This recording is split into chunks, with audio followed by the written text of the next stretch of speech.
홋카이도에 러시아 해군이 등장했습니다. 우크라이나에 전력을 쏟고 있을 것이라 생각했던 러시아가 일본의 모습을 드러내며 일본의 간담을 서늘하게 만든 것인데요. 일본 정부는 이에 반발하며 즉각 제재에 나선 상황. 오히려 러시아는 일본의 행동을 비난하며 무력 시위를 멈출 생각이 없어 보입니다. 위기에 처한 일본과 다르게 한국은 미국, 러시아 사이에서 엄청난 이득을 보고 있는 상황. 극동아시아 지역에서 러시아가 벌이고 있는 놀라운 행동에 대해 지금부터 자세하게 설명해 드리겠습니다. 아무것도 없는 망망대해에 점이 보이기 시작합니다. 주변 경계를 하던 일본군은 점을 확인하기 위해 망원경을 가까이 가져갔는데 요점들은 점점 크기를 키우며 여러 개로 늘어났습니다. 가까이 다가오는 점을 확인한 일본군은 사색이 진려 자리를 벗어나죠. 러시아 함대가 홋카이도 부근에서 모습을 드러낸 것입니다. 오호츠크의 남부에서 활동하는 러시아 해군 함정 24척이 갑작스럽게 모습을 드러내며 일본을 향해 다가온 것인데요. 사전에 어떠한 연락도 없었기에 러시아의 갑작스러운 행위에 당황한 일본은 즉시 일본 정부에 연락을 취했고 일본 정부는 러시아의 과감한 도발에 당황함을 감추지 못했습니다. 온 시선이 우크라이나로 쏠려있는 이때 러시아가 자국 함정을 움직여 일본 영해 근처로 다가올 것이라 상상도 못했기 때문이죠. 일본은 해상자위대 호위함과 미쓰비시 초계기를 동원해 러시아 해군에 맞섰고 해군 병력을 홋카이도 인근으로 보냈습니다. 러시아는 일본 해군이 출동하자 직접적인 대결을 피하려는 듯 전체 함대를 움직여 일본 해군을 지나쳤는데요. 이 사실이 알려지면서 기시다 총리는 국가안전보장회의를 소집해 우크라이나만이 아니라 일본도 안전지대가 아니라고 판단했습니다. 실제로 러시아가 움직인 함대는 홋카이도 주변을 맴돌며 홋카이도 주변을 공포로 몰아넣었는데요.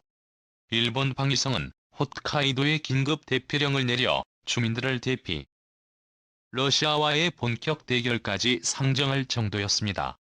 그러나 러시아 함정은 실제 공격은 하지 않고 해역을 맴돌 뿐이었죠.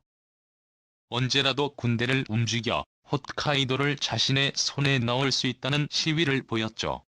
기시 노부오 일본 방위상은 긴급 기자회견을 개최 일본도 언제든지 우크라이나처럼 위기에 처할 수 있다고 언급했습니다. 실제로 우크라이나에 집결한 러시아 병력은 재래식 무기를 동원한 육군 병력이고 해군을 비롯한 러시아 주요 병력은 극동아시아에서 아직까지 영향력을 행사하고 있습니다. 러시아가 맘만 먹는다면 일본으로 병력을 집중할 수 있어 위험은 여전하죠. 사실 이번 해역 침범이 일본 입장에서는 한 번이 아닙니다. 중국과 러시아 해군 함정이 해상연합훈련을 했을 때 일본 오스미 해협을 동시에 지나가며 무력 시위를 한 적이 있었는데요. 일본의 영역임에도 불구하고 러시아 해군은 일본을 가로질렀고 이에 일본 외무성은 강하게 주의를 러시아 외교관을 조치하는 행보를 보이며 강하게 반발했지만 러시아는 실수라는 한마디로 일본에 조용하게 만들었죠. 하지만 일본 영해에 함대까지 출격한 러시아의 만행을 더는 볼 수 없다고 판단한 일본은 러시아에 대한 제재를 결의 이례적으로 기시다 수상까지 국제공조에 협력해 러시아에 대한 강력한 제재 조치를 선언했습니다. 러시아는 이전부터 일본에 대한 강한 불만을 드러냈습니다. 쿠릴 열도로 얽혀있는 두 국가는 영토 문제에 있어 한치의 양보도 없었고 오히려 상대 국가가 영토를 양보하는 것이 어떻겠냐는 의견을 내며 신경전을 펼쳤습니다. 심지어 푸틴 대통령은 쿠릴 열도 주변에 군사기지를 설치 4단 규모의 병력을 배치해 자국 영토를 방어하겠다고 나섰죠. 대략적으로 밝혀진 병력은 최대 2만 명 규모로 알려졌습니다. 작년에는 쿠릴 열도에 속한 바투와 섬에 해안방어용 지대함 미사일 시스템 가동에 들어가는 모습을 보였습니다. 비행장과 주거시설을 갖춘 군사도시까지 건설하겠다는 의지를 드러냈죠.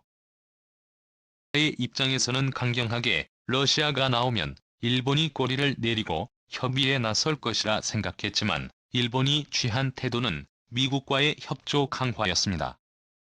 미일 관계를 더욱 돈독하게 하면서 러시아와의 거리 두기에 나선 것이죠. 최근 하와이에서 열린 3국 외교장관 회담에서 일본은 노골적으로 우크라이나 문제를 거론하며 미국의 편을 드는 자세를 취한 것입니다. 이에 분노한 러시아는 즉각적인 군사 행동에 나선 것이죠.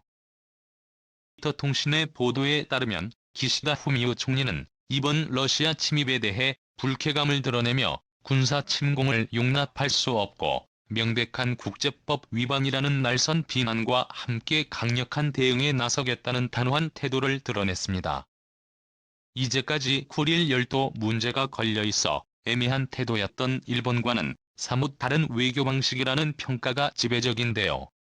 푸틴 대통령과의 협상을 통해 옛 영토를 받고자 했던 일본이 전략을 수정한 것이라는 분석이 나오고 있습니다. 일본 정부는 이번 제재에 첨단 산업인 반도체와 인공지능 로봇 등 핵심 부품으로 사용되는 일본의 수출품을 러시아가 더는 이용할 수 없게 제한할 것이라고 말했는데요. 2014년 크림반도 침략 때 일본은 비슷한 제재를 가하며 러시아가 군사 용도로 쓸 수 있는 물품을 규제하는 한편 민간 물품까지도 규제하는 모습을 보이며 러시아를 압박했습니다. 러시아 5대 은행의 일본 자금 조달 역시 금지했는데요. 러시아 대사인 미하일 가루즈는 언론 인터뷰를 통해 우크라이나 행동에 일본이 제재를 가한다면 역효과를 불러일으킬 것이라며 협박 아닌 협박을 했죠. 러일 평화협정 체결을 위한 미래에 영향을 미칠 것이라 언급했습니다. 러시아의 협박에 맞서 미국은 일본과 같이 제재에 나서며 일본 손을 들었습니다. 현재 우크라이나와 독립해 독자 세력을 구축한 친러시아 세력에게 누군가가 자원을 제공하거나 기술 협력을 할 경우 제재하기로 결정한 것이죠. 협정 위반에 대해서도 강경한 대처를 할 것으로 말했습니다. 유럽연합 역시 즉시 성명을 내놓고 미국과 일본 양국 제재에 손을 들었죠. 오라이엔 유럽연합 집행위원장이 국제금융시장 차단을 선언 유럽연합 제품 수입 차단을 구체적으로 거론하며 러시아의 약점인 금융시장 거래를 언급했습니다. 지하자원의 대부분은 막대한 지하자원에서 비롯됩니다. 특히 천연가스는 러시아 수출의 3분의 1을 차지할 정도로 높은 비중인데요. 유럽 역시 천연가스의 수혜자였기에 이제까지 침묵을 지켰지만 침공이 확실하고 러시아가 멈출 기미가 없자 경제 제재를 선언한 것이죠. 유럽은 게다가 아시아 국가의 책임을 강조하면서 한국에게 어느 편에 설 것인지를 확실하게 밝힐 것을 요구했죠. 데오라이엔 집행위원장은 한국을 꼭 집어서 액화 천연가스 수송선을 이후로 돌릴 국가로 온갖 제재에 동참할 것이라고 단언했습니다. 그러나 한국은 중립 외교를 펼치며 미국과 러시아 사이에서 조용하게 이득을 보고 있습니다. 최근 일본의 사드 가능성 유네스코 세계유산 등재에 러시아가 한국 편을 들며 등재에 제동을 건 일이 있었는데요. 마리아 자와로바 러시아 외무부 대변인은 브리핑을 통해 일본이 2차 세계대전 저질렀던 범죄 행위를 지우려고 한다며 이번 유네스코 등재 행위는 문제적이라고 꼬집었습니다. 심지어 유네스코를 향해 논란이 되는 유산은 제외해야 한다는 언급까지 남겼죠. 이례적일 정도로 한국의 입장을 대변하는 모습을 보였습니다. 심지어 러시아 극동개발부는 한국을 콕 집어 사할린주 쿠릴 열도 개발에 적극적으로 한국 기업이 오길 바란다고 말했는데요. 파격적인 세금 감면과 특혜를 약속했습니다. 최근 코프 장관은 러시아와 한국 간 성공적인 무역 경험을 언급하며 한국에게 쿠릴 열도 특구 사업에 참여할 기회만이 아니라 에너지 자원 개발에 있어서도 기회를 주겠다는 뜻을 드러냈죠. 러시아에서 삼성전자와 LG전자는 국민기업이나 다름없을 정도로 러시아 국민들의 사랑을 독차지하고 있는데요. 미국이나 일본 제품 대신 한국 제품을 사용하던 러시아와의 외교 관계를 차릴 경우 한국에게 미칠 후폭풍은 감당하기 어려울 것입니다.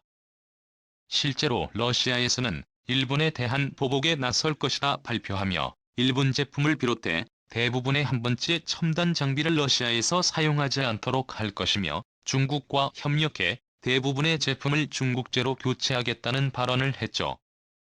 일본 현지에서는 정부의 조치에 먹고 살 길이 막혔다는 반응이 나오는 상황. 한쪽 편을 제로 국가 경제에 해를 끼친 일본 한국은 중립외교를 통해 미국, 러시아 양쪽에서 이득을 보고 있죠. 하지만 우크라이나 사태가 지금보다 더 심각하게 발전한다면 한국은 과연 계속해서 이득을 볼 수 있을까요? 한국이 우크라이나 사태에 현명한 선택을 할 수 있기를 바라며 전쟁이 포화로 어지러운 우크라이나가 평화를 되찾아 줄 수 있기를 기원하겠습니다. 시청해주셔서 감사합니다.